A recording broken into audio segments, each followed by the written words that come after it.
Hey guys, hope you're well. It's me, Nat Rich, and tonight's show we are talking about social media, the addictions that come with it, and all the bullshit that we don't like about social media. We're going to go deep into an alternative that I think personally could change the world when it comes to social media. So I am here with a friend of mine called Dan. Hi, Dan. How are you today? I'm very well, very well. Good. So we have discussed social media quite a lot in the past, and for a very good reason, because you're doing something incredible. And I wanted to talk about it with you because I think it's a really important subject, and I think what you're doing could really, as I said, change the game. And what I want to do is put it out to people and see what response we get, see what people think. Gives you a little bit of a way of having people kind of give you some ideas back. Well, But I think this could be something very interesting. So, do you want to tell me first a little bit about? I already know, but you're going to be telling the viewers a little bit about yourself and what you have done in the past, and then we'll kind of reintroduce to what you're doing now. oh, okay, yeah. I actually started in sports marketing. It was all my kind of sort of career went back to front. I had a very exciting kind of start to life. I used to actually work for racing teams and all that sort of stuff, which was fantastic, and doing all sorts of sort of brand marketing and sponsorship development and things like that. And I kind of sort of went from there into sort of agency land and sort of did the sort of traditional media, did TV and out of home and event stuff and things like that. So did a lot of work within gaming industry. But then I was also then when the sort of the first social media and mobile was sort of coming through, I really wanted to get sort of stuck into that because I'm very sort of inquisitive by nature, so I like to sort of look under the bonnet of new tech and sort of see whether it works and whether it doesn't. So I initially I sort of started working with things like the humble QR code and understanding and looking at different types of user behavior of how people would actually engage with those and interact with a brand, and then potentially then link that to something like Facebook Connect back in the day, to sort of build fan bases, drive traffic to certain things. And that was really fascinating because I got so much sort of insight from that. I thought that's a sort of an interesting way to go. And what was quite interesting from then is I started ending up working in agencies where they were starting to introduce technology like NFC or RFID, that's near field communication, sort of tags you use for Apple Pay and Google Pay. And I thought that was even neater because it was all sort of quite sort of discreet and you can kind of put it in stuff. So I actually did some projects with Guinness. We did a sort of Guinness Plus app where people could actually tap something to get a reward and get a free pint. So that obviously worked very well, as you can imagine. Free pint, free Guinness. Yeah, That must have gone down very well in Ireland. Yeah, exactly.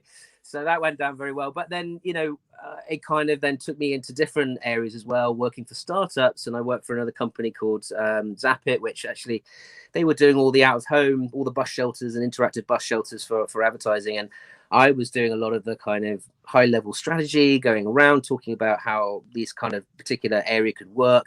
And that sort of, it was like the start of the Internet of Things, really. And that was really exciting for me. And, but I always sort of felt there was something more that could be done with this kind of interaction because it was very one directional. So it's all basically you tap, you went to someone's website, you liked a brand, and then you got a voucher or something. There was no interaction between the brand and the customer.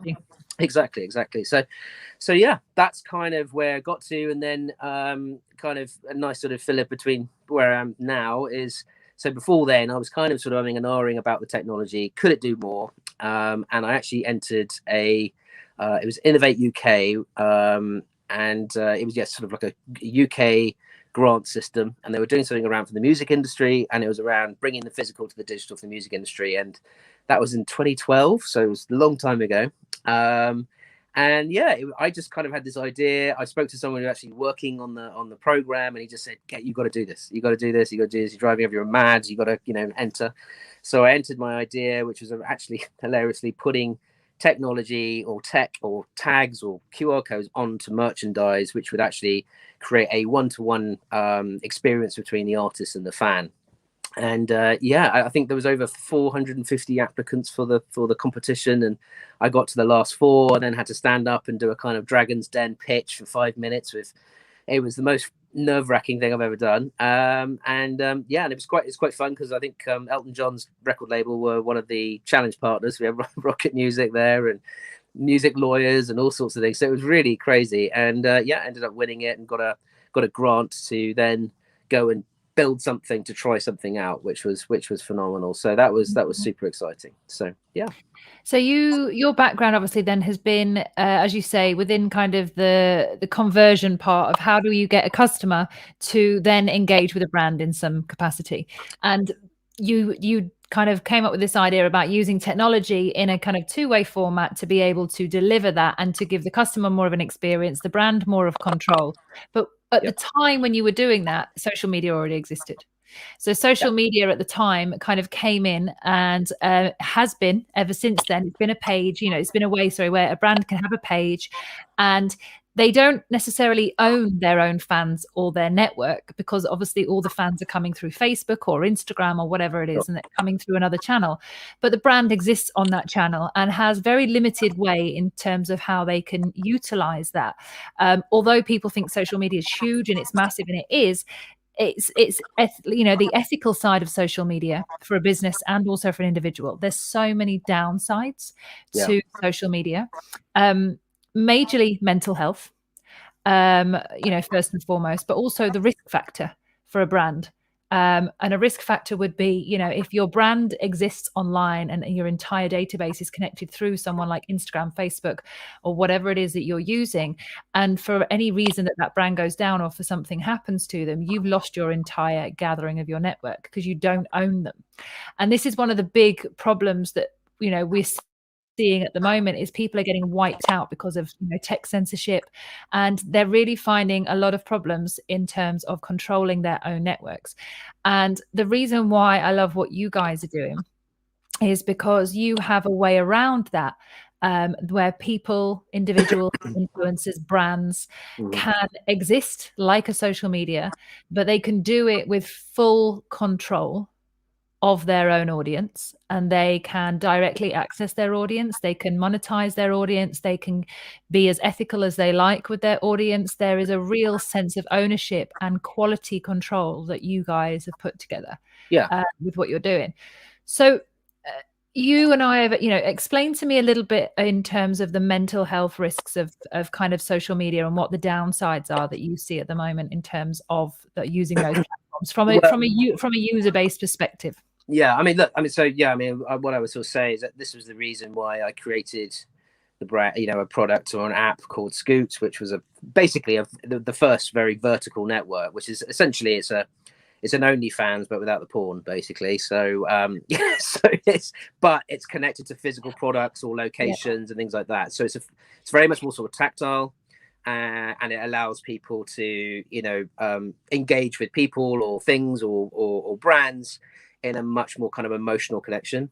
But the reason why I kind of went that route is actually first and foremost because when I was working in agency, I was doing a huge amount of social media, but a lot of the work I was doing was creating apps and products, but also doing social media strategies and things. And I have got 2 young kids, and I kind of was sitting there going, some of this stuff is really immoral. I'm putting stuff up there. I'm pushing alcohol brands, and anyone can kind of set up a fake account, and so you can sort of click a button saying yes, I'm over 18, but you probably you might probably not. And there's a huge amount of access into other apps with the same issues. But I think for me, over the last sort of 3 or 4 years, the biggest concern for me especially around mental health is when you've got institutions with big communities that are on social media, and they're not doing enough to really push back on the social media platforms and say, this is out of order. I mean, look, only yesterday, there's been 2 more cases of horrendous racial abuse of players from Man United. I think another one from West Brom. And that's not a common play. This is happening all the time. And no one's really doing anything about it. Everyone's shrugging their shoulders, turning away. Police are trying to find out who these fake accounts are, which is incredibly difficult.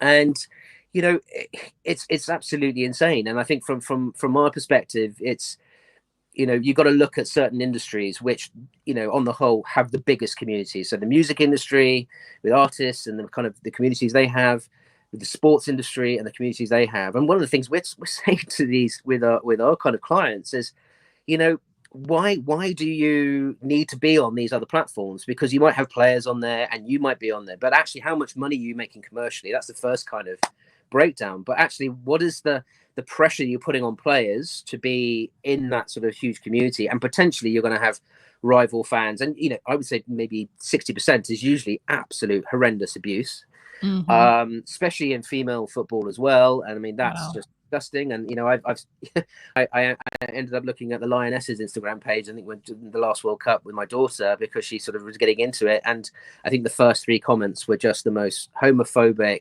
sexist comments you've ever seen, completely unnecessary. And you know, she's going, you know, Danny, what does this mean? I'm going, oh my god, you know, they have to close it off. And I mean, that's horrendous, and they're being forced to do that. And so what we're trying to say is, like, hang on a minute, if you're Man United or you're Chelsea or you're Real Madrid or you're Bayern Munich, those fans are your fans. You should own all of those fans, and also in doing that, protect them and police them. And you know, if people are being out of order, you can kick them out. You don't have to send a little email off to Twitter or Instagram, and you can be waiting weeks before anything gets done. And by then you're already getting huge amounts of stress and strain, and people are upset. And then and these sports stars, you know, they're making a lot of money to go and perform on the pitch, and then that's sort of in their head, and then they're going out there and they're worried about performing well and what abuse they're going to get afterwards. And that's just, it's not necessary. And that's the thing, you can avoid it completely. And that's the sort of thing that we've been real advocates for. But I think, you know, there was a crazy stat that, you know, cyberbullying in teens is, you know, almost like 30% of teenagers are affected by cyberbullying, you know. And you know, it scares the living crap out of me, because you know, my daughter is 10 and she's at primary school, and she was telling me the other day, you know, some of her friends have got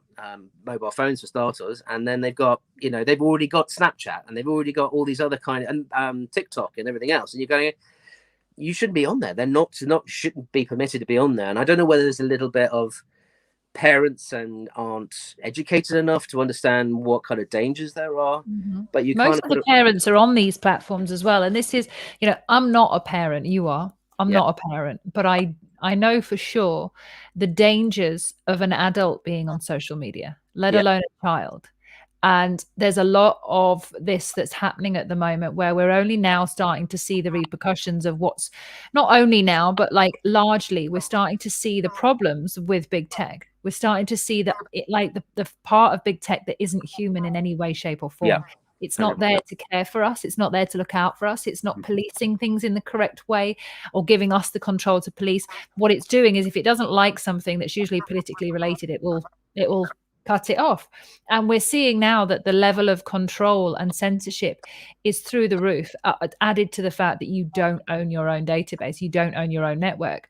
So for a young girl who's growing up in the world today, that can go on anything and seeing constant cyberbullying, abuse, swearing. I mean, I swear occasionally, sorry, but you know, I do. But like, in terms of like seeing it all the time and being open to that form of bullying, and seeing that form of global bullying, whether it's in the press or the papers or social media. And then also growing up in a world where they think, oh, well, you know, these companies have got control and they can silence anyone if they want to. They must be growing up really confused. Thinking, is this, they don't even know any different. This is the other problem, is that they don't know any different. They never had a time before social media. They're currently experiencing the world as it is today, which is terrible, which is really scary.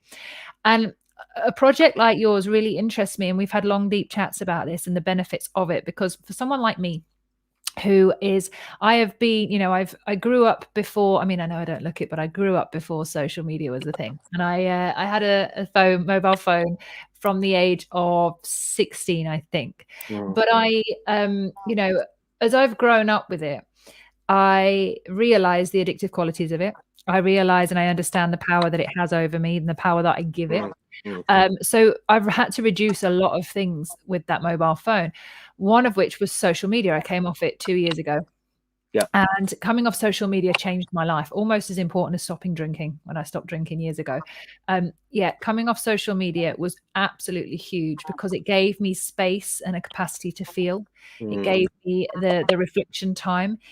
made me feel so much better within myself, because I wasn't involved in everyone's lives. I don't need to be involved in everyone's lives. The ego side of me would love to be involved in everyone's lives because she's still there being busy, but it's not productive and it's not healthy and it's not needed, and it's our people attention. people got addicted by the likes, the shares. Exactly. Yeah. And actually, that amazing documentary that we've talked about, Social Dilemma, really highlighted that. Where actually, that I've worked with developers, and you're constantly coming up with different ideas and how to kind of interact with people, how to engage and make them feel loved and everything else. And they did the like button on Facebook purely innocently because they thought it was a positive thing, and actually it's turned completely into a negative contrast because if people aren't getting likes for their content or people aren't sharing it, they then start to get paranoid, they start to get worried, and they're going to go, oh, no one likes me and no one loves me. And and I think thankfully there have been kind of apps and platforms that thank God have been shut down. There was a couple of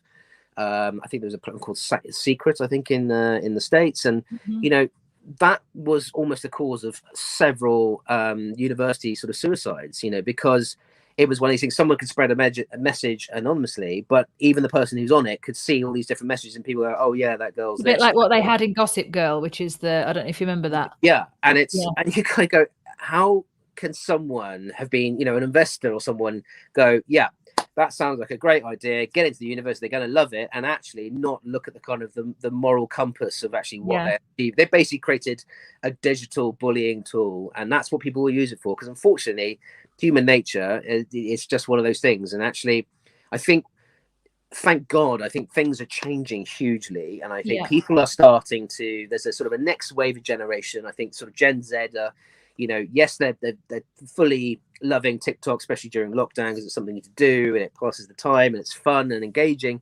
They still have a lot of work to do around safety, and I don't think they do enough. But I feel that a lot of them are moving away from this space because they kind of want to join micro communities, and this is what we sort of found out. They feel micro communities can be really powerful and really loving and really caring. And I mean, when we Scoot's now, we've sort of transferred Scoot and all our code and the apps and everything else to another company called Connected Fanatics, where I'm sort of head of customer success, and it's they're very sport orientated and music orientated, but they're all sort of ex-sport guys and everything else. And the reason why we had a platform that was doing exactly what they were starting to sort of say to their clients when they were working at Adidas and all these huge brands was, you need to own your customers. We need to think about other sort of areas, because the other thing that we do is we put our tech into clothing, into t-shirts, into merchandise, jerseys, you name it, we can put it in it.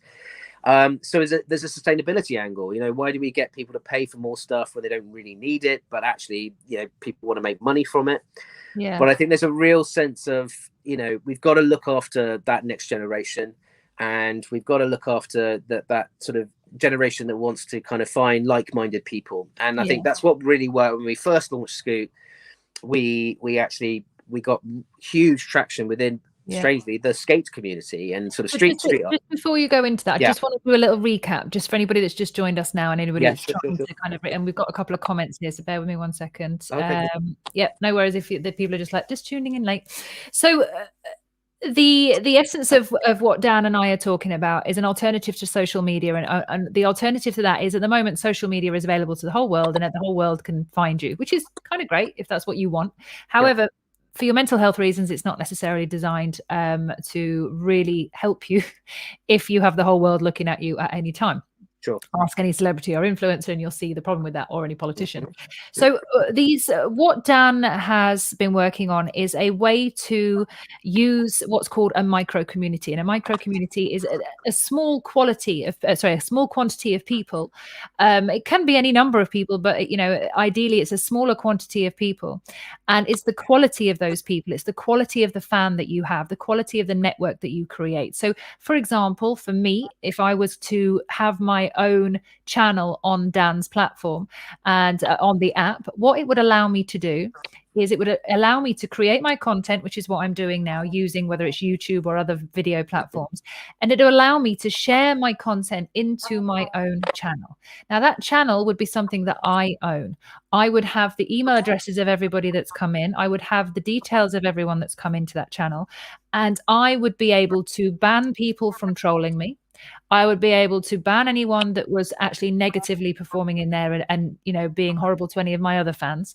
I would be able to deliver streamlined custom content to those fans. I would be able to sell content if I wanted to. So if I wanted to sell a video, for example, I could do that. If I wanted to do merchandising, I could also do that. So if I wanted to have my own brand of, you know, Being Human, Nat Rich t-shirts, and what it would allow me to do is I could sell that to my fans. But in order for someone to find me on this channel and to get to me on this channel, they would have had to have some kind of interpersonal connection, or they would have seen or worked with me in some way. So it makes it a little bit more human. And the way that they would do that is if I had my own branding on a t-shirt, and in that t-shirt would be a tiny little near field community. Yeah, NFC. Yeah, NFC. It'll be a tiny little NFC, like a QR code, but not. It's a little bit more detailed than that. That would be in my t-shirt. So if you saw someone with my t-shirt on and they started talking about what I was doing, you could open up your phone. You could hold your phone over that t-shirt or the hat or over the mask or over the bag, whatever I am selling, my merchandise. And that person who you are, you'd be able to go into there and you'd be able to pop up with my channel. And in my channel, you would then see all the exclusive stuff that I want to put into that channel, just from me to you and my very close friends. It's not going out to the world. You'd specifically have to find me in order to do that. Now, this would mean that my communication and my networking would have to get better. It means I'd have to be providing more quality communication and more quality content. It would have to be something that you are interested in, because if I wouldn't sign up to a skating platform, but a skater would.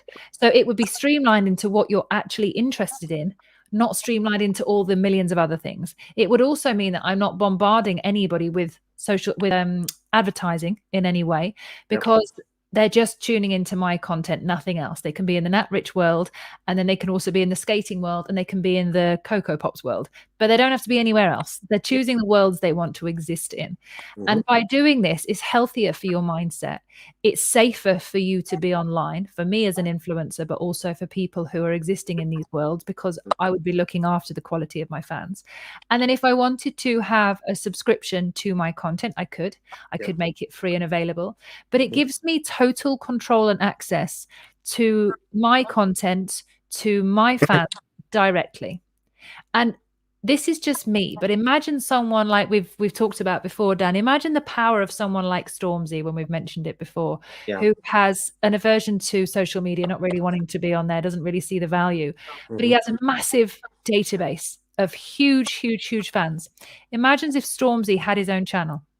And that channel was just his. He owned all of his fans. He had his own merchandising. And within that merchandising, it could be a number of different things people could get access to. But it would mean that there's no social media. It would mean that there's no form of trolling. And it would mean that he basically gets to directly access his fans. So when he wants to do a tour or sell a ticket, he does it directly. He doesn't have to go through anyone else in order to do that. So I was going to say, just to add to what you said, one of the other key things that we have, I mean, you talked about, you know, you're able to police and the channels yourself. We've actually got a setup where actually all the users can also immediately delete or report anybody in the channel which they thought, you know, I don't like this person, and that means that will get recognized within the backend system. So any other channels they join, if that other person's on there, they won't see that content, but it will be flagged up to you. So, you know, that's really, really key as well. So there's none of this kind of, you know, sending a kind of, I want to delete this and block this person. You might have to wait before you can really genuinely get rid of them. We will do that all through the platform. But in the case of kind of what you're saying with Stormzy as well, and also what we're talking about with football clubs or sports teams, everything else, is we're able to, because we've got a connection point as a physical object. It's a jersey, a hat, as you mentioned. You know, we can actually really deliver different channels for different demographics, different age groups, and things like that. So it means that the content could be, you know, really safe. It also means the commercial opportunities you might want to do and pull into your channel, you would get, you know, a full 100% of that kind of paid partnership. But it means you can then go after different ones for different age groups. So it means if you bought a kid's jersey or you bought a kid's Stormzy hat, whatever, it means then all the content that Stormzy put into that particular channel, which no one else could access unless it's the kid or, you know, or a teenager, would all be really safe. And so as a parent, you're kind of going, well, that's awesome, because they're now being inspired by someone who's got true influence and it's really inspiring, and giving them access all areas into things he's doing and his recording studio. But he's also doesn't have, maybe he's not going to, swear, and he's not going to say too much, that's inappropriate. And I think that's really great. But it also means that he could open up his commercial opportunities and go after brands which, the PlayStation or Xbox and things like this, where he might have an involvement in a game. Do you see what I mean? And then, but then in an adult channel, he could maybe have done some with an alcohol brand or an energy drink. So that's where it gets interesting. It has so many benefits, because it has a financial benefit, it has a safety benefit, it has mental health benefit, it has so many benefits in so many ways, and it allows you to really be in control of your data and in control of what you do. Because a lot of the stars right now are struggling in terms of keeping up content on their social media platforms. They're struggling having to deliver content on a certain amount. A lot of these PR companies, especially with lockdown, So delivering content all the time is not good for your mental health. No. And being on a schedule where you have to post here and you have to post here, this causes you so much anxiety, because it might be in a moment in the day where you don't want to do that and you don't want to share. And the thing is that you then get addicted to the response of that content. And what you have to do is align your life around an algorithm that works for you. And the more that you're on it, the better the algorithm. But unfortunately, that doesn't work for human beings. It doesn't work for the user, who's going to think that they're going to miss something in case you post something at a certain time. It doesn't work for you, because you have to show up at that time. But the benefit of having a channel is you get to change everything in terms of how you communicate with your fans. You might decide that you only drop your fans something on a Friday, but they're all there waiting on a Friday for you, and they're ready to act, and they'll be engaged, and you have a couple of days dealing with that engagement. But for the rest of the week, it's up to you what you post. You can be far more, productive, and you can tailor make the kind of strategy you want as a brand or as an influencer.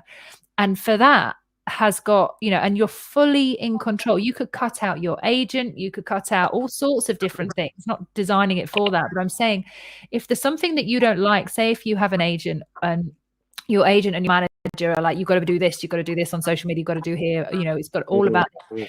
But you are building up, you're doing the work, you're building up everything for yourself, and you've got two other people dictating to you how you run your life. But if you had control of your own database, and you basically wanted to put on a private gig to your audience, and you wanted to sell direct to them, if you built that up, you could just drop a post. You don't need an agent for that. 100%. I think you're absolutely right. You're absolutely right. I think, what the other thing is something when I talk to sort of record labels and things like that, you kind of go to, just think about, as an artist, you might have, 2 million fans. How many of those 2 million are genuine fans? If you then go, right, well, people want to buy merchandise, they might want to go and buy a record in a record shop and that sort of stuff. All these things can be connected, but you're going to buy that anyway because it's cool. If you're a genuine fan, you want to go and buy the t-shirt, you want to go and buy the hat, or you want to buy the football jersey or whatever it is. Okay. So what we tend to do is what we're our kind of the grand scheme as well is we've built sort of Scoot to do one thing and be quite sort of more, it was initially for sort of Gen Z and, people can go and make their own channels, but actually what we want to do is make it into a bigger marketplace now. We want to kind of, if you're got a food truck or you're a stall owner, you can connect your products and then you build your own community through something that people have actually purchased, through that emotional connection between you and them. And I think that's really key. Yeah. There's nobody else taking a cut either. Exactly. You direct to the customer. No one's taking a fee or a slice or a pay cut. Absolutely. But if you're an artist and you've got, say, as I said, 2 million fans, but let's say 500,000 of them come and follow you on your channel where you're making exclusive content, we're able to pull in early bird ticket, sales, probably not so much now, but you'll be able to buy your merch directly straight early bird ticket sales for an illegal rave. yeah, exactly. But we can pull in streaming, we can pull in all these different things, but they can control everything. And but you imagine how much value those 500,000 would be to, say, 2 million that you don't know who they are, you don't know how old they are, you don't, and there's none of that. And it also puts a little bit more value and a sort of more emotional value on the actual product that you buy as well. So that's the other thing I think a lot of people are a bit pissed off about is, how expensive a football jersey is. It's, the majority of it's made of plastic. It's probably going to end in landfill at some point because then, they change them every season. But how much more powerful that would be if your jersey actually connected to your favorite players, your favorite, what's happening with the team. The team are able to give you so many other benefits and rewards which you wouldn't get on the normal sort of channels, which are very noisy and you probably miss it. For example, football team, right? Yep. So I live in like near Barnsley. So imagine Barnsley Football Club. Barnsley Football Club. There's loads of people who've got the t-shirts and stuff out there. And like you say, they change them every year. Yep. And imagine if Barnsley Football Club bought out a t-shirt and it was that one t-shirt had a connected, like your RF. NFC. Thank you. NFC. The abbreviations for things need to stop because there's letters for everything now and it's struggling. I know. But if Barnsley Football Club had one of these tags in their shirt and it was a limited edition shirt, for example, and that tag was something that people could wear at any point and anybody could tap in, come up to you with their phone, tap onto your chest, I could now go into the Barnsley channel. Okay, so this Barnsley Football Club channel, Tyke channel, whatever it is, because that's their mascot. I would go in there, and if I wanted to be a true Tyke kind of, I think it's Tyke as their mascot. I could be saying that. I could be talking absolute rubbish, but anyway. So if I wanted to join, and I could just wanted to see what was going on there, I could join the channel. If I wanted to become a true member, I could sign up. It could be £1. So I could be a real dedicated fan. It could cost me an extra £1, but it means I get a different kind of content. It means I might get some personal views of what the players are thinking. It means I might get some back behind the scenes. It means I might get a ticket for, a cheaper price, whatever. Or there might be a new kind of range of clothing that's coming out that's not necessarily for the pitch. It's off the pitch, but it's designed with Barnsley in mind. And that means that because I've paid that extra £1 or whatever it is, that then means I get access to that content. But anybody on Facebook and Twitter, you're just a member of the public. You're not part of the group. You're not part of the gang. There's no kind of connection there. So the difference between having my own channel as a Barnsley Football Club and having a social media channel where I don't, it's just the crowd basically, but this is for the fans, and it's like OnlyFans, like you said, without the porn. But what I've said to you before, which I think is really important, is there's something called the human ego, which we all struggle with. Now, I said this to you many times, and I hope in some way that you adopt what I'm about to say, because I really think it would be the difference between it where it could slightly not go wrong, but could slightly end up being something that it doesn't need to be. Now, ego, if you're a brand and you think you're a luxury brand, you're like, well, my brand, my followers, they can afford to pay more. So they can pay £200 for a private membership. Right. And me as a user, I would be like, right, well, I'm for whatever reason, we go, I'm going to pay £200 for that private membership. The only reason I'm paying £200 for that private membership is because my ego is attached to how cool that makes me. So it's a false attachment. It's not really real. It's just that I'm choosing to pay my money on that product because it's making me feel better than myself, which is completely materialism 101. But from a brand perspective, you're doing it just to make that kind of money. You're basically rinsing your audience, knowing because they can pay, they will pay, which is a really crap perspective in terms of true marketing and true looking after your fans and your customers. It is an ego point of marketing that the world suffers from greatly right now. Now, if it was a standard where memberships couldn't be anything more than £15, you would get way more people signing up, regardless of the brand. You wouldn't have to go for the smaller amount with the more money, which is we're not coaching here. We're not saying, well, I only want a set amount of clients because they'll pay more and I have to give them less time. This is for your brand to exist when you are ready and available and you want to give yourself, but you don't have to do it all the time. This allows you to have many different supporters of your brand that aren't pushed away because of a price. Now, some people might really align with some people, but because of price, they can't get there. That creates exclusion and it creates a lack of self-worth. It creates loneliness. It creates mental health problems. And we live in that society right now, whereas OnlyFans, you can put whatever, I think it is, if I remember rightly, you can charge whatever you want for a private subscription. And the price is set by the person who's creating the subscription. Now, a lot of that is ego. And that, from one side, makes them get loads of money, which is okay, but that's also ego. If there was a fairness from both sides, you could create a completely different level of market out there where everyone's the same. You could drop the ego from both sides where everyone's treated equally and it's a fair platform for all, which would massively reduce the inequality between people. And somebody that could afford £15 a month might want to be interested in, I don't know, Hugo Boss, for example, but would only ever buy 2 or 3 of their things because that's all they can afford. But they love the quality and they want to know the story and they want to engage. Yeah. So that's very, very interesting. That's actually something that we've really started to look at from a strategic point of view, especially the kind of most recent sort of conversations we've been having with Connected Fanatics. And we've been talking to, yes, we've been talking to huge, big clubs, but we're also talking to clubs that have lost, especially with lockdown, lost an awful lot of money. And they also know that a lot of their fans, are worried about spending money. And, I think everyone went ape shit the other day when I think Nike launched an Air Max football jersey that Liverpool players and Spurs and Chelsea players were wearing. Now, these jerseys will never be worn on the pitch. They're just a kind of Air Max designed kind of shirt. And the fan reaction was just like, why am I going to pay £70 for a shirt you're never going to wear on the, in the stadium? And they're not even that nice anyway. And it's sort of this kind of desperate clambering just to make a quick buck.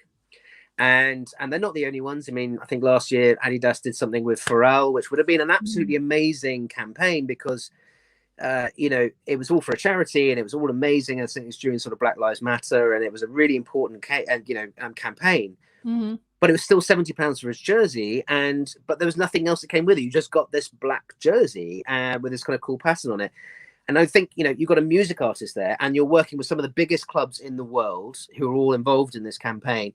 How easy would it have been just to put a bit of interactivity into that jersey to make it super, super special, that you probably, you may even frame it because it's got this sort of immediate connection to Pharrell. Maybe there's an exclusive track that he's not even going to release. So if you buy that, so it's that kind of little Easter egg thing, then you probably would have sold 10 times the amount. And that's just why, people aren't thinking like this. And so going back to what you're saying, I think you're absolutely right, because I think the beautiful thing what we're doing is that we can kind of make that exclusive, high-end FOMO kind of community where only the very elite can get it. So, we're actually sort of saying to these, these clubs, when we've got this amazing kind of partner we're working with, where we've got sort of equity in, where they make these most gorgeous handmade sort of duffel bags and travel bags. I mean, they're absolutely incredible.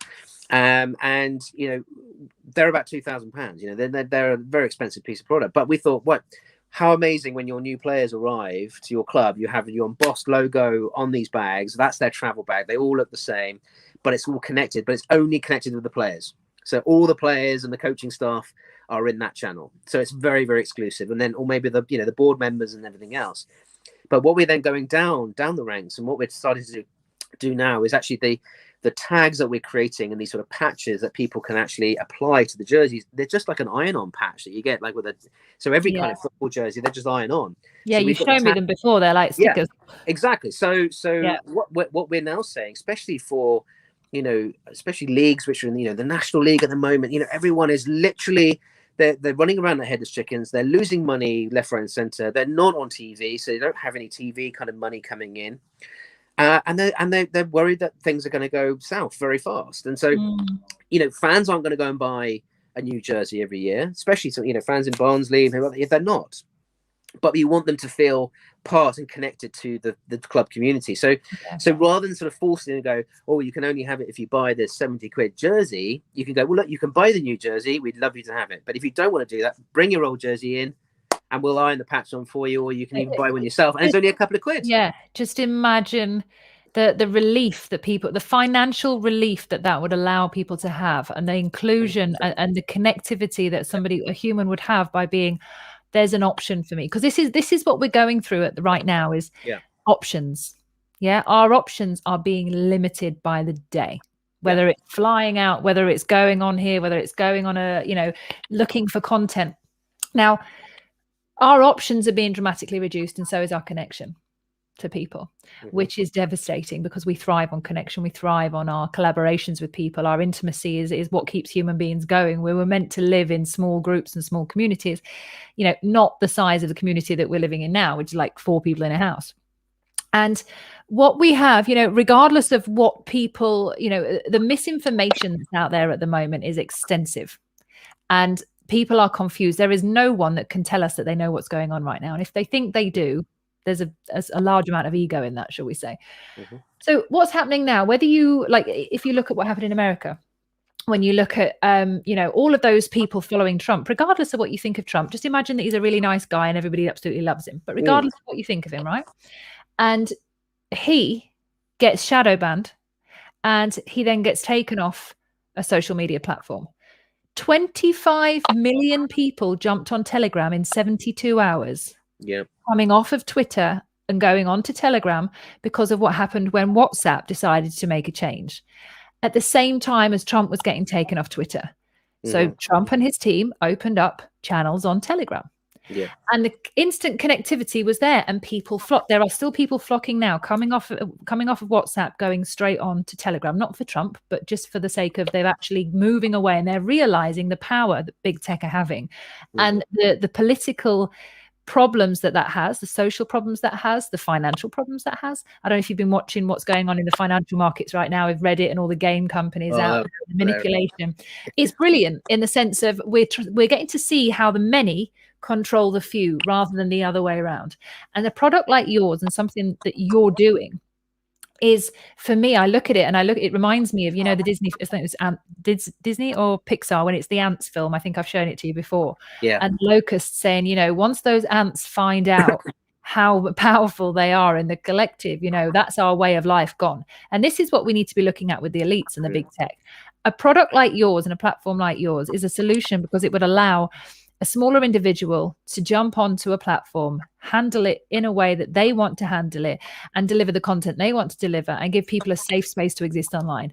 Why would I need to go on to social media if I could sign up to Stormzy, if I could follow Barnsley Football Club and I'm in my local, cake baking club? I don't need a social media. The social part, which is the crazy part, needs to be done in person. We need to get back into the social reacting with one another, not online. Social should not be online. Social should be here. We can then have our brands online. We can have our groups online. But we need to be doing stuff that makes people reconnect with themselves in human life, but then to choose the space that they want to spend online. And your platform, for me, we've gone into this many times, just blows my mind on the capabilities of what this could do. Well, yeah, absolutely. And I think the other interesting thing, going back to the kind of cyberbullying and trolling and things like that, what's interesting is it's so easy to create fake accounts on pretty much all those platforms, okay? Because there's no real registration element and everything else. Yeah. If you can only get access to a channel by being at a concert or buying a piece of merchandise, or just something small, it could be a sticker or a button or badge or whatever it is, it basically means when you actually tap that, you have to register that particular thing. So we now know who you are, where you are as a location. We don't, we're not getting kind of sort of weird spy stuff here, but at least it means you can't. It's very hard to fake your identity with these. You can't just go and buy something and fake the account, because you need all the other accounts to kind of understand who you actually are, which limits your trolling. Exactly. So basically it just means that you're creating these channels for the people of like-minded. So imagine what it'd be like for people who love Comic-Con or something like that. They're all these sort of wonderful people mad about gaming, but in normal society they don't want to talk about it because they feel embarrassed about it. But you put them into a channel where everyone's in the same boat. Can you imagine that the love and affection and the conversation, because they know no one's going to come in there and start saying something derogatory. And I think that's really important. And I think what's so fabulous at the moment, music industry is a real weird one for me, because I've done a lot of projects in there and done some really cool stuff, and done connected guitar plectrums and all sorts of but the one thing that really kind of sort of upset me was that there just seems like roadblocks and between the artist and sort of us. And we've talked to merchandisers who are working for these labels, and they just kind of shrug their shoulders and go, well, that's cutting into our top line. And you're going, well, I actually was speaking to one of them looking after Little Mix, and obviously Jessie has obviously now left Little Mix, and by at that time she was obviously going through this stage where she was fed up of the trolling, and it was really upsetting her, and it was affecting her mental health. And and it was very interesting after she left. Then it started to kind of become a realization that she was getting so much pressure from her management and the label and everything else to kind of get on with it and still post up stuff in her. Is she still on social media? She still posts up stuff, I think, a little bit on Instagram and things like that. But she's not part of the sort of Little Mix kind of channel and everything else. But that was a classic example as well of not only as a band, you've got millions of fans, but you've also got an enormous age group of fans, you know, from kids, little tiny kids, you know, that probably, you know, want to go and see what Little Mix are doing on social media, but their parents won't allow them. So you want to create a sort of safety net for them, right the way through to, you know, to adults and grown-ups, you know. And I think access, isn't it? Yeah. So you know, then you could create multi-channels within that experience, connected to multi-products that are connected to those age groups, and then, you know, it means then the band themselves can actually engage with those fans in a completely different way than they're normally doing. And they're getting sort of 80-90% of all the kind of, you know, revenue that's coming in from it. So that's the bit there, the revenue that's coming in from it. There is, and you know, we've known each, I don't know how long we've known each other for now, like 4 months, 5 months, something like that. A bit longer than that, I think. Yeah, I think it was actually, probably just after lockdown, wasn't it? So like, within all the time I've met you, I can't think of one reason why I would want to be on social media instead of on my own channel. I can't think of one. I cannot think of any reason. Can you think of anything right now that would make someone, I know it's against your kind of thing, but, you know, objectively, could you think of a reason that's for me to stay on social media instead of having my own channel? The only thing I would sort of say, from a brand or a team or anything else, I would use those social channels to signpost. You've got all of your cool content and all the exclusive stuff and all the other amazing, exciting things somewhere else. Yeah. So don't waste your money spending on paid advertising on social media, which is taking, you know, an enormous amount of your cash. You know, that, you know, people are spending a fortune on making content, as well as sponsors, brands, and partners.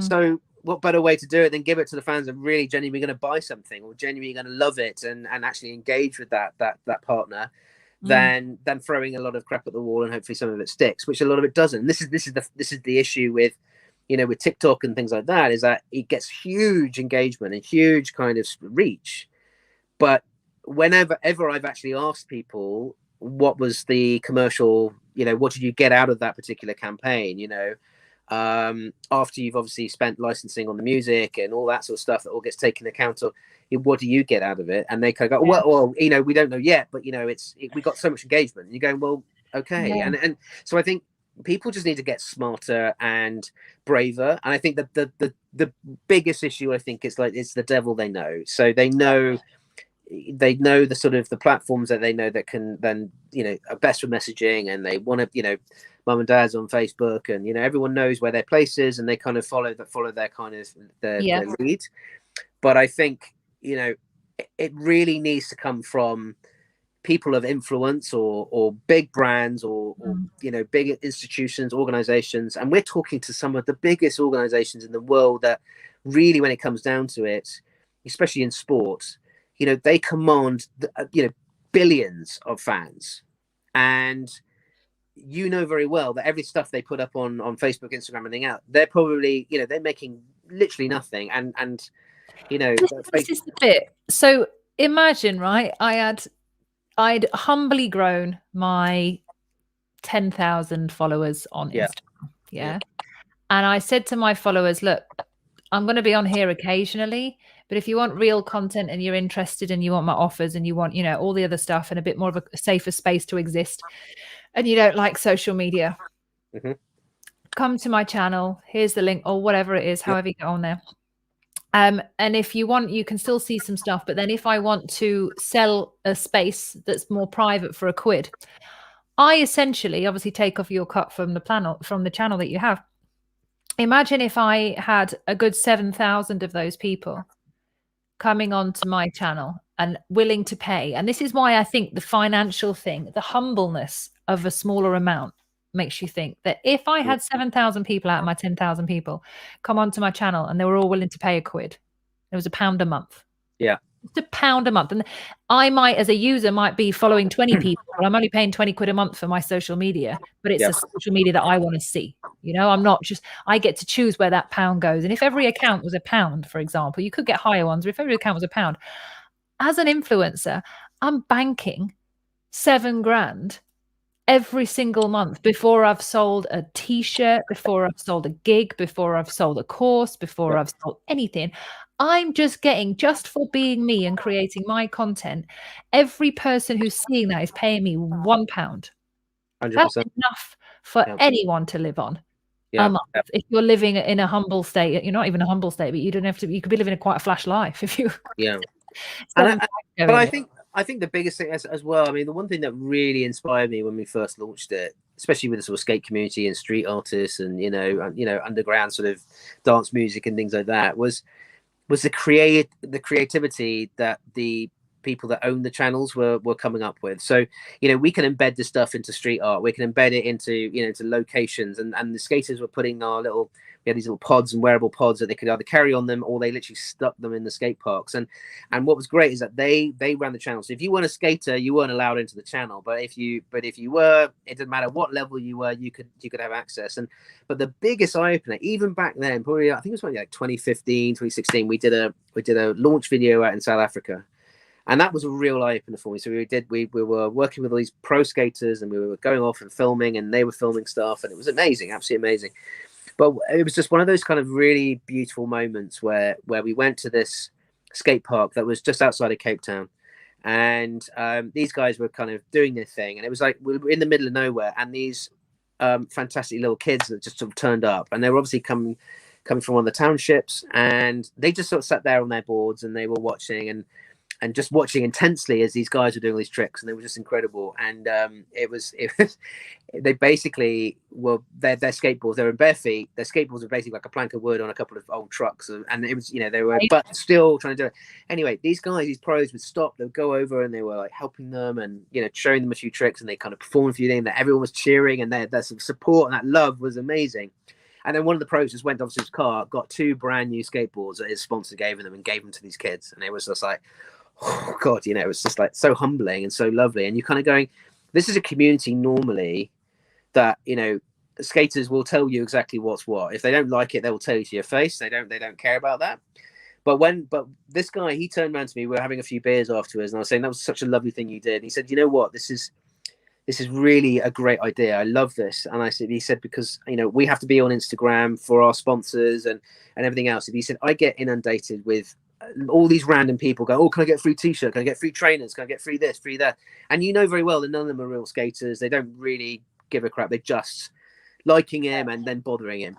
And he said, what's lovely about this is that I can control everybody that comes into this channel, or I can have my micro channel for my crew, my Cape Town crew, but I can also have a wider community, that love X Games and come to see me perform there and everything else. And you kind of go, that it just really kind of helped me to kind of visualize where this could go and the potential of it. And I think that's the real key. And going back to sort of the OnlyFans thing, and you're talking about subscription, still OnlyFans still own a lot of that data. They don't give you that data. They will take a 25 to 30% cut of your subscription model. Same with what's the other one, Patreon and that sort of thing. That's where a lot of bands are going, and Bandcamp's the same. But the problem is that I met a couple of music artists, and they were on Patreon, and they were stressed to hell because they were so concerned, as you rightly said, they had to go make new content continuously every day, or because someone's paying a subscription to see your stuff. And actually what we want to try and do is go, no, we don't want to put that pressure on you. The first access is buying something, whether it's a little wristband or a t-shirt or something more expensive, or you bought it, that gets you access, and you get a load of free channels for that. But then, as you said, you can have other channels which you've got maybe Stormzy, this is my sort of studio session stuff that I have, but you have to pay access for that because it's really exclusive. And of course, you're not allowed to share it. You're not allowed to share that out and that sort of stuff. But that makes sense because you're not putting pressure on people. They're still getting something. They're still getting a lot of cool stuff. They're still feeling that feeling, that one to it. They're connected. They feel very connected to other people. But I think there's so many situations where a vertical network can really play its part in society, so when you say a vertical network, explain exactly what you mean for the listeners. So a vertical network is literally the ownership of someone who owns a channel, and they own their own fans. It's like a fan app, essentially, is a sort of a vertical network. but it goes straight down, so it doesn't go outwards, and there's a sharing of data and everything else. It's very much kind of goes up and down, very streamlined. But it means then, you know, in our case, we are giving entire ownership to the channel owner, and that's really key. So, okay, imagine I am I don't know, I've just made a new pair of Nat Rich trainers. They're probably going to be crap because it's not really something I'm a fave with, but for the sake of my imagination, Nat Rich is now making trainers. Yep. Nat Rich needs some influencers out there who are going to really get her trainers flopping, like out there. Yep. Not flopping, going. Sorry, not flopping. Definitely not flopping, because we need them to go. So they're going to get my trainers out there. Now, my trainers, I could put them on Facebook and I could get loads of likes, but not many purchases or buys. But if my influencer puts them on Facebook, I can get loads of likes, maybe a few sales going through. But if I said to my influencer, hey, I'll give you my pair of trainers, you put them on there with an exclusive discount code that's not for everyone else on Facebook. It's your exclusive discount code. You can sell these trainers for me through your thing. We'll use you as a brand ambassador. My money goes straight to that influencer, doesn't go to anywhere else, any of her like people or managers or anything, just goes straight to her. Then I know that she can target the audience that I'm looking for. So she might have half men and half women, but I've just made a pair of female trainers, so maybe it's not going to be right for the men today. So my specific target market and my advertising would go into that portion of her database, that portion of her fans on that space, wouldn't go to the men. So I know that I'm only targeting women. And then those women that get on there, when they do buy, I can see and be like, right, okay, well, that was a really kind of close way for me to market. That was targeted like I've never had before. I'm going to go back to her the next time I release a product, because I know I can get to that. So from an influencer perspective, you get all the money, you get the coupons, you get the gifts, whatever it is you want.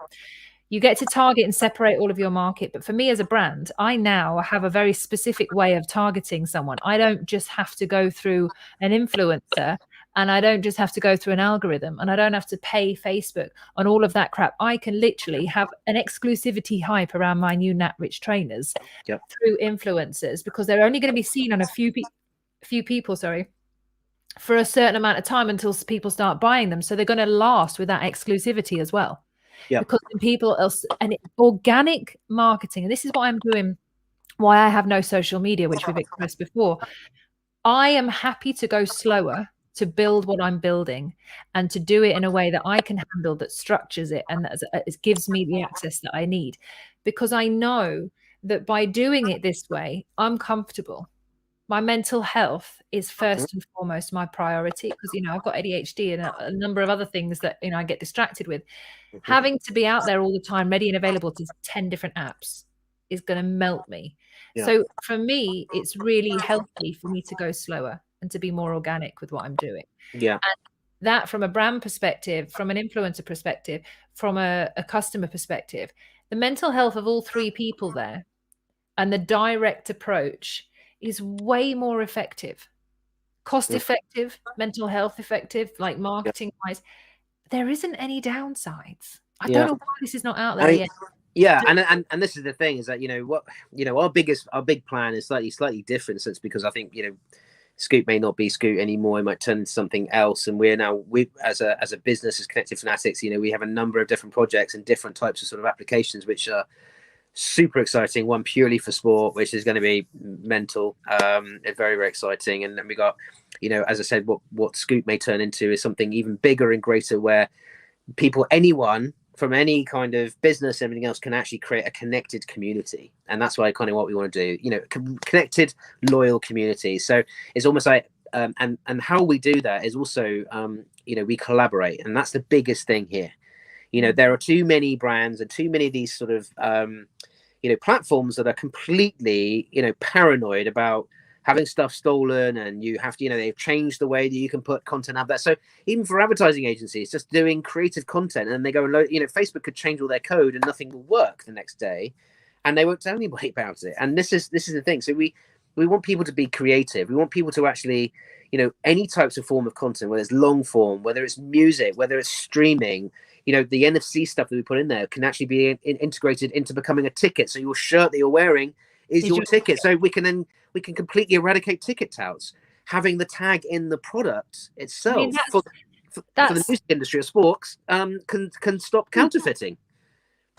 So if you've got a channel that's connected to a team, connected to a music artist, and counterfeiting is horrendous, especially in music, and they're losing millions.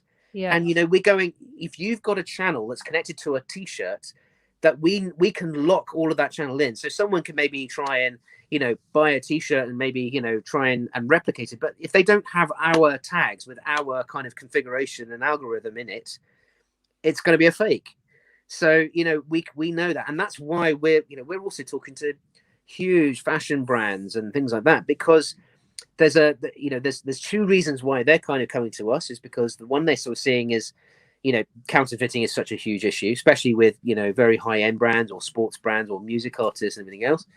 But you've also got people are now very concerned around sustainability and climate change, and products and clothing going into landfill. And there's a lot of kind of stuff that's really, a lot of brands getting backlash because they're doing ridiculous kind of campaigns with focusing on a particular age group that they'll probably, they'll go out of fashion within 6 months, and they will just end up in the bin, and they're extremely expensive products, and that's wrong. So one of the things that we're now collaborating with is other really cool businesses within this space. So we're very much about experience, that front end. We understand fans more than anybody else, and so our experience and the ideas we're doing and the kind of activation, so it's super exciting. They feel they're getting bang for their buck. It's going to give you real value. But there are other companies that do all that back end stuff that can actually look at all of using this technology, can give people the whole supply chain angle. How does that product get made? Is it being made in really good manufacturing situations, right the way through to you're now wearing it, and all these things are really, really important now. And so we're basically looking at the climate change sustainability angle, especially on physical products that people buy. Yeah. We're giving safer social communities and connected communities like never before. We're giving huge brands the ability to actually white label the whole thing, so they'll actually create their own app.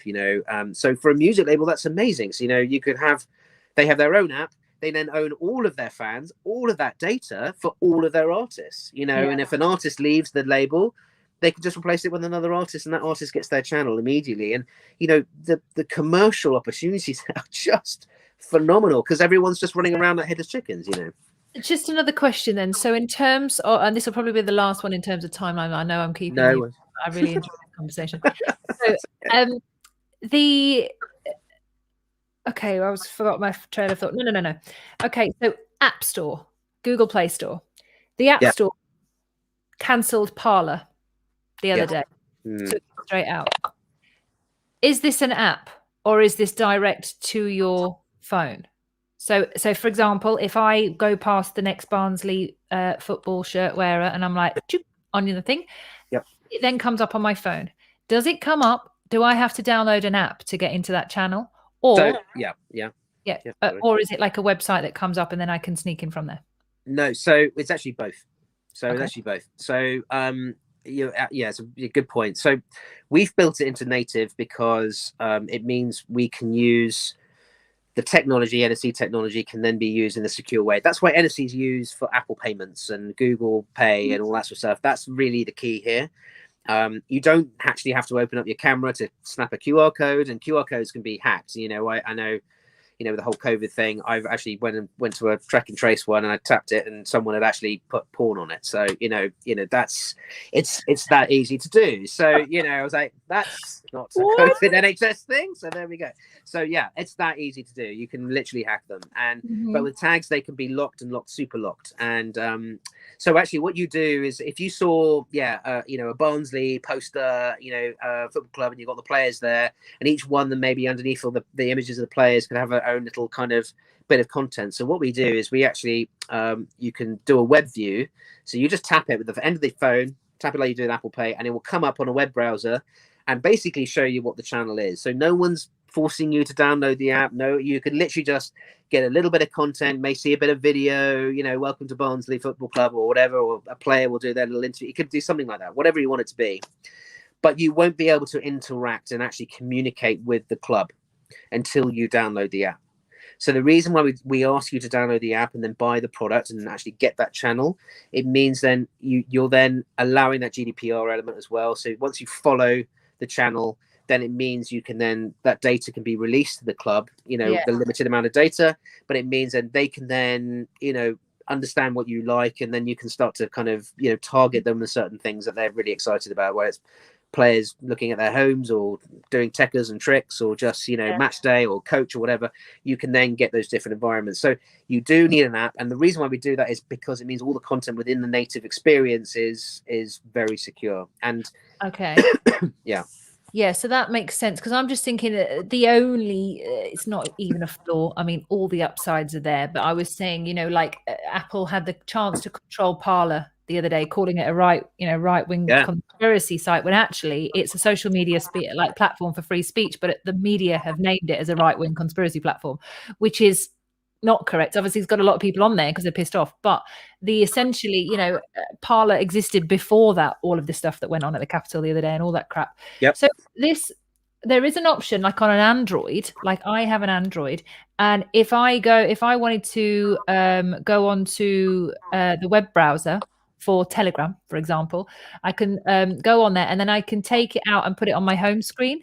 So I've got these things at the moment on my home screen. So I've got like my investment school thing that I'm learning on building, and then I've got a Google Drive folder that I use all the time. So they're on my home screen, but nothing else is. So essentially it is like an app, and it goes direct into what I want. And that takes me straight there. But obviously that may not be as secure as what you're saying with an app. If you downloaded an app, that's when everything. Web views and things like that, you know, they're good for, you know, just extracting information. That's where a lot of brands, you know, when I was going back to the beginning, you know, when I was working for these companies doing the out of home stuff and on the posters, and it was very much a one direction sort of kind of experience. You know, whenever we mentioned, oh, we could do a two-way thing and you can actually talk to your customers, imagine the value there. They were scared stiff, because they're like, oh, because, you know, what if they hate us and everything else? And you go, well, that's a good thing, because you need to kind of then turn that around, you know. But I think, you know, even with social media when it first started coming out, you know, the conversations I would have with clients was extraordinary, because they were exactly the same way back then as we're now telling them now. But, you know, it's, you know, you have social media, and I remember going to one client and they were going, we've pulled up this bit of comment here, and, you know, we were really upset that this particular follower didn't like our brands of drinks. And then you had from the official account basically saying, can you please stop using derogative language and everything else? And you go, guys, this is social media. You need to kind of, this is what happens, but you need to turn it around. You need to like spin that a little bit and see, you know, get them back on side. And that's the same thing. But I think the only difference with it, where you're talking about Parler and everything else, it's a free for all space where everyone can kind of create these things, but it's all owned by the platform. And ultimately, when things were getting out of hand, they should have stepped in and actually gone, this is not on, and, you know, and actually could have gone, you know, yes, you got freedom of speech, but now you're taking this to another level. And I think the difference, what we're doing, is everything that's kind of being used, again, going back to it, it's going to be owned by a brand, an influencer, a sports club, or whatever it is. There's no getting away. So if things were getting out of hand because, you know, suddenly, you know, Lazio, and they had a load of fascist fans and they were all there on their channel, if someone went, this is out of order, it's Lazio going to be in trouble, because they need to go and control it, because they have every ability to go and police their fans. You know, I'm not saying they're Lazio fans are fascists, but you know what I mean. But I'm just saying, you know, it's kind of, we've got to be very, very cautious of that. And actually going back to the whole point of players being racially abused and everything else, that club should be managing that. And do you imagine how quick it would be to then find the perpetrators? Bang, you know, they're out. And not only that, you know, you're banned from the club, you've got your season ticket banned and everything else. And that's the key thing. That's the power. So what we're doing is we're building, obviously, with what the new version of Scoot will be this open market for anybody to create their channels very affordably, maybe link it into Shopify and all these sort of things, which would be great. When will this be? I mean, obviously you don't know for sure, but like in terms of timeline, so like, say if someone's listening to this and they're like, oh my God, I actually want this now. Where do I get it? How do I do it? How long do they have to wait? Well, not especially long. At the moment, we're just going through an entire new roadmap and strategy. At the moment, we're looking at probably, you know, because we're doing quite a number of things in tandem. We've got a number of big clients that want to have their own white label version of what we've built. that's connected to their products, which is for obvious reason, makes sense. But I imagine, we've got a kind of some very big conversations with some money men and everything like that coming up. So all going well will be, because really the app's already built. We've just got to reskin it, maybe change the name, something like that, and do something a bit unique. But we've got to build all the backends. So it's probably going to be 3-4 months, I guess, before we get that sort of first real big marketplace version. And for those, because I like to see if there's any magic in the air that we can help you in any way. You never know. What do you need? What do you need that you haven't yet got that somebody might be able to bring you by watching this? If somebody's listening, thinking, how do I help this? What do you need as a brand, as an individual? What are you missing? I think really what would be fantastic is, we still always love to hear from individuals. It could be influencers that are kind of doing their thing. They might not be they might be doing incredibly well, but actually want to do something a little bit more appealing. And that's an interesting thing where you even get YouTubers now moving and making their own networks. I mean, even the horror story of Logan Paul and people like that are banned. He's created his own vertical network and he's making $1 million a month. So he's doing all right. So if you do it well, and you do it how you want to do it, you can do something very, very interesting. And I think we just want people who've got really good ideas, who can see a kind of a physical to digital network really work for them. They want to connect with real fans, or they've got a real ambition to go and drive something very, very unique, or a brand that's maybe getting their products are getting copied and counterfeited. It's something that we should be talking to. Absolutely. So one more thing that's just come up in the back of my mind. I already know the answer to this question, but I'm going to pretend that I don't. Okay, so I have created the Nat Rich channel, for example. Let's call it the I Am Sound channel. So we've created the I Am Sound channel, and I want to now put content into the app for my audience to see. Now, for me to do that, I need to make a video. Do I make my video and upload it direct into the app, or am I using things like YouTube? Am I ever going on another streaming platform? How do I get my video that I've just created onto the app? What is the process? Can I link in other apps? Can I link in other things that are out there that will allow me to deliver content to my audience? Yeah, so basically what we've created, so initially the first version we did, we actually created our own kind of video players, everything else. Not the best idea, because it cost me a bloody fortune and server costs and everything else. But it's something that we do very. What we do is we collaborate. We create these sort of widgets on the back end system, but also it basically means that if you're making your own private music channel on Spotify, you can drag that in. You can pop that in, and it creates a Spotify list. Obviously, Apple Music is another thing we're looking at. Also, content. Vimeo, YouTube, create your own things, but you create it on a private link in those platforms. So rather than a public video, I do like an unlisted or a private one. Unlisted, private. So no one can find it, and then you push it into the channel. And any new content you push in, everyone that's following your channel will get a notification. There's new stuff in there from you, so they'll be able to go and access that. But yes, streaming services, we can push that in. And so basically, it's all about collaborating with sort of brands or platforms that are really, but down the line we will start to build our own versions of that, because ultimately. Library? Pardon? Have you heard of Library? Library and Odyssey. Yeah, I think you guys connecting with Library and Odyssey to be an alternative opportunity to YouTube. I mean, I like YouTube, I'm on there all the time, but I'm saying for other people who don't want to use it or have different kind of content, that kind of partnership with Library and you guys and Odyssey, I think would be very interesting. Yeah, I mean, this is the thing. We're really open to talk to, brands, organizations, platforms that we could collaborate with something that, we're a funnel. We're a funnel of exclusive content for your dedicated fan base, and that's really what it's about. And then we're making that extra bit of kind of commercial revenue from a physical product as well, and so is the channel owner. And that again gets really exciting, because it means streaming at the moment has gone huge because obviously lockdown, especially music. And it's fantastic, and there's some amazing services. I've noticed a lot of people from big wigs from Live Nation now gone to another big streaming services and jump ship, and that's all great if you're the 10% of the artists that the top billers, and they can do these huge big streaming gigs and everything else, and people pay. It's fantastic, but there are thousands and thousands and thousands of artists that need that exposure, and they're having to put stuff up for free. and hopefully people like it and maybe buy something.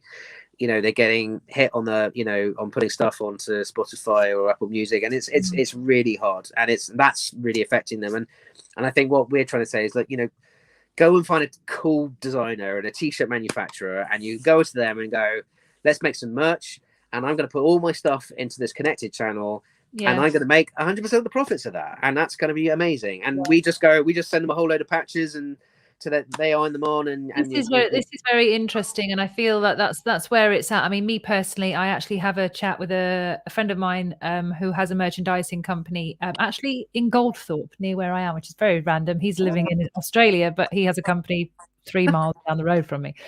So I'm going to talk to him about merchandise on Thursday, because this is, I want my own channel. This is what I want to do. And I feel like, for me, because I'm about to go and have Roku TV channel, and my content will be streamed live to Roku TV, live to Apple TV, and also to Amazon Fire Stick, all through my Roku platform. And there's going to be largely an American audience base over there, because it predominantly Roku is over there. It's like 50 million subscribers or users or something. Roku. So my audience, for me, because I'm not on social media other than having this bit of YouTube, but like for me, I want to build my entire brand and business in new ways and alternative ways, and show people that you can do that and exist outside of the current norm, because I feel like, as a challenger brand as I am, that's going to suit me better. So for me, you know, if it's easy for me to go and find a merchandise person and to get my patches and to exist and build my brand, and I don't even have a full audience yet, for somebody that's got an audience that's watching this, or that has a way of creating their own content and getting it out to people, please think of this option as opposed to a social media mental health nightmare strategy. It's so going to save you time. It's going to make you money. It's going to leave you feeling more in control. I cannot recommend you highly enough in terms of the stuff that we've done over the last almost a year now, for the stuff that we've talked about, and the passion that you've got behind this. For me, it's so important that people know about this, and this is why I wanted to give you the time, because I don't think there's any better social media conversations to have at the moment, because they're all moaners. We've moaned about social media for so long, but the solutions to that are other social media platforms. So it doesn't make sense. This, for me, is entirely different, and even more so because now I have my own Telegram channel, which I actually had 4.5 years ago, and it pretty much first came out, but no one was on Telegram. Now I'm on Telegram. You can join me on Telegram, and I am happy just posting in there to almost 60 people. I don't need millions of people to be responding to. I've got my social media and my messaging in one app. But if I had something like what you guys had, it allows me to do a whole other world of things in there as well. I mean, this is an interesting thing, though. I mean, just a very quick one. I thought it was very interesting with all the kind of backlash that's been happening this week around influencers buggering off on holiday, going to Dubai and Miami or whatever, and then saying that they're, you know, they're essential workers and everything else, which is, you know, just absolute nonsense. And this is sort of thing, is that there's a sense of panic and maybe an element of stupidity as well. We're not really giving a shit, but I think there's, you know, for some, there's a real sense of, I need to do that because there's a pressure, and all my fans are on Instagram, and if I'm and someone's giving me money to go and model bikinis or clothing or whatever it is, and or hotels, environment. And I think, and the thing is actually, you know, this crazy thing, as you rightly said, you're talking about your, you know, your fans that you've got on your channels, is that, you know, if you've got dedicated fans that follow you and love you, and especially within sort of, you know, this confinement of lockdown and everything else, you know, people are so scared about putting stuff up there because of the backlash of what people will say, the people that don't like you, because you've got to remember, people are following you. There's probably about 30-40% of them hate you and just are following you just to kind of laugh at your content or to you know, be derogatory towards you. If you had focus on that, where you've got, you know, 1,000 fans or 2,000, 20,000, whatever, but they all absolutely love you and adore you, they don't need you to be going off abroad and swanning around. You could literally be at home sitting in your pajamas with a guitar in your lap and going, hey guys, I just thought I'm going to show you this, what do you think of this? And you'll get genuine feedback. Real love will go, that's not so great. And that's the thing, you got that, it's a real social experience, and you'll feel so much more love as an individual that's putting yourself out there, or And you're not putting it out to the world. You're putting it out to a small group of like everyone. Yeah. And whether it's your now, friends, it could be as a small group of friends, or Yeah. absolutely. And I think that's really important. And we've got to change that. And I think we've got to change people's mindset that there are alternatives out there. And I think where we're going now with the business, it's been a real hard struggle. But I think where we're going with, especially with Connected Fanatics, so check that out, guys. It's, it's a really kind of, we've got some really powerful statements in there, because the guys I'm working with, and they've been at the very top in all sorts of sport and understanding communities and everything else. And that's the other thing, people don't really know what fan wants, and think people in the commercial side go, well, they're just going to buy more shirts, and they go, no, they're not. They're bloody expensive. It's crazy. So yeah, we've got to change people's perceptions, and I think we've got to try and get, we're getting there, that actually there are brands and clubs that have had enough, and they've gone, do you know what? I've actually got, we're talking to clubs that have got over 100 million fans. Insane. Imagine if they were all paying £1 a month. Yeah. And really, not only that, imagine you've got kids channels, teenager channels, adult channels, girls channels, boys channels, whatever that sort of thing. And all of those could all have different types of sponsors and partnerships for all those different channels. So you don't have just your sponsors that go around to the side of your stadium. Yeah. You could have all these digital sponsors. So, the revenue, so it becomes like the most mind-boggling kind of, media space. Media, healthy money-making opportunity that serves you and your audience. I mean, I think that's perfect. Yeah, so we do love a ramble, don't we? I love it. We do, but I really enjoy it, and I value what you're trying to bring to the world. I love it. We're trying. Honestly, I genuinely believe that this will fly. And I want to do everything in my power to be able to get there. I also want my own channel, so get that sorted, because I'm so excited. We will. But for anybody who's watching, thank you very much today. Please do subscribe to the YouTube channel. Please also join me on my Telegram channel if you're interested. It's kind of behind the scenes stuff of me just putting these up as well. And if you want to reach out and you've got any ideas for this, or you want any connections, just drop me a message and I will connect you direct to Dan. Once you've told me what you actually want him for. I'm not going to just pass anyone on. I'm going to make sure that my connections are good and that you have good ideas. But no, anybody that's wanting to talk to Dan or put any ideas forward, or thinks they like the idea of this and actually wants to give it a whirl, please do let us know. And and tomorrow we are on. Tomorrow we have, we're back for our second half of Law of Attraction tomorrow. And then on Sunday, we have our second half of Sound and Medicine. So I'm very excited for the weekend. Dan, you have been a pleasure to talk to, always. Thank you. Thank you very much. Thank you for having me. Hope I came across all right. It was all clear enough. It makes sense. But yeah, I love to get questions. Love to talk to people that could, got ideas. I'm just love hearing from people that want to do something different. So give me a shout. I really like it, and let's see if as this grows, we will have you back, and we will keep monitoring the process of this, because I think it's the healthy solution to social media. We'll start do some giveaways. So we'll start giving away some sort of nice products and things like that. So. Yeah, mugs and stuff, and key rings and shit. Yeah. I do love a key ring, little mug. Right, now everybody else at home, Dan, stay there, but everyone else at home, we will see you tomorrow at 7 o'clock. Thank you very much for joining us, and don't forget, subscribe if you can. That will make me very happy.